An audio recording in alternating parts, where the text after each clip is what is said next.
What's going on YouTube? So today I'm going to be bringing you guys a video talking about careers and why I think for some of you guys, careers are potentially a route that you guys don't really want to go down. Now, when you look at a career, for the majority of people out there, your earning potentials are capped up to a certain point. So what I mean by that is you'll only be able to earn a certain amount. And obviously, the higher up you go, the more you'll earn. But the chances of you getting really high are very, very slim. And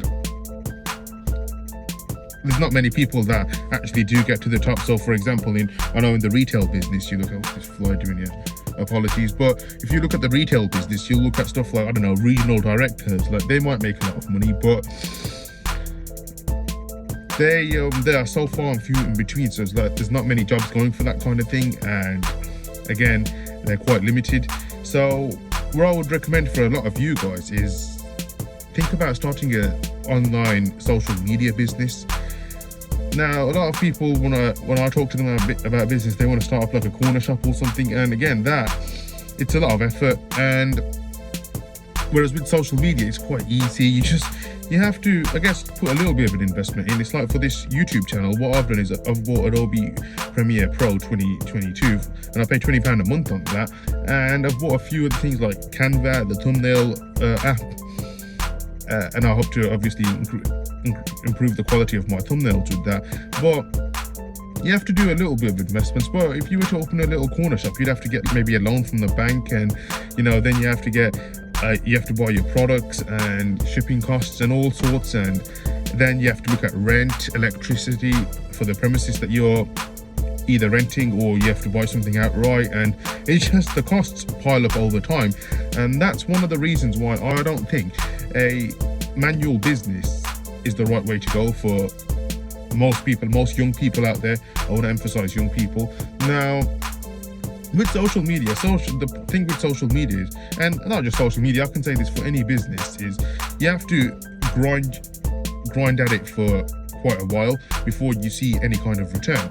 Now, if you look at the majority of the YouTubers, I know some get quite lucky and just explode out of nowhere, but that really is unheard of. What you find with the majority of the YouTubers is when they start off, they're pretty bad. I mean, if you were to see someone that's pretty bad, just go look at my videos like 10, 15 videos ago, and just look at it now, and that's just such a short time frame. And then when you realize the fact that some of these YouTubers have been at it for years, and then you go look at some of their earlier videos, and then you come back to some of their most recent videos, you'll see what I'm kind of on about. So you will improve over time, especially if you put a lot of effort and dedication into it. That's just, I think, the way anything goes. It's when they say there's luck involved, and then eventually the luck kind of evens out. And again, that's purely down to hard work. So a social media business, it's much easier. You can do it from the comfort of your own home. You don't have to travel anywhere. So again, that's another cost. So sometimes you might have to travel to a shop, and that can potentially add on to petrol costs. And that's again, that's just costs just piling and piling and piling. And that's something that I don't want to do. I know most people don't want to do that.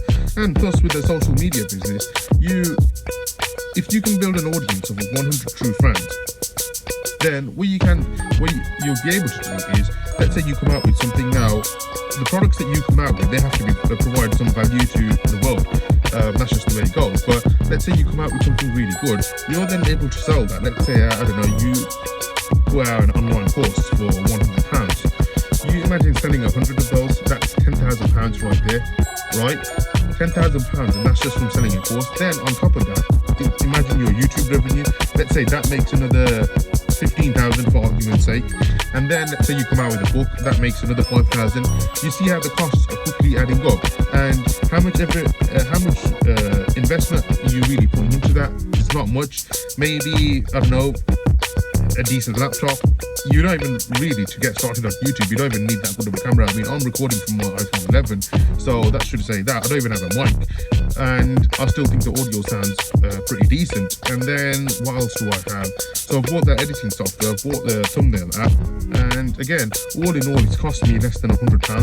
And I've also got a tripod, and that's for, you know, the gym clips that you guys see. But again, that's like 30-40 pounds. Again, it's relatively cheap compared to if you were starting your own business. Now, one of the advantages, obviously, of social media is when you build an audience, you're able to sell anything you want. Now, another business of a social media or online business is the fact that once you build a sizable audience, you're then able to generate passive income. And what I mean by passive income is you're earning money without having to work. So let's say, for example, you put out a Skillshare lesson talking about financial education. If it is really good enough and it provides value, then what will happen is, to start with, it'll be difficult to get the audience. But over time, once you've built an audience, that course then will just keep making money for you, because more and more people will discover it. And I don't know how Skillshare exactly works, but I think they promote it, especially if it's really good. So again, that way you're bringing in a new audience, and again, that's just the money just compounding. So yeah, that's some of the reasons why I think social media is much more beneficial than a manual business. Again, manual business, you got all the costs involved, potentially travel time back and forth. Again, if there's any problems with the shop, you're gonna have to get them sorted. What if one day in a manual shop there's a leak? You're gonna have to get that sorted, potentially close the shop, potentially rework on some of it. Maybe one day it's become really dirty and painty, and you know, it causes all sorts of disruptions. Whereas with social media, all that is eliminated. So again, there's some of the reasons why I think social media is good. But anyway, thank you guys so much for watching, and I'll see you in the next video.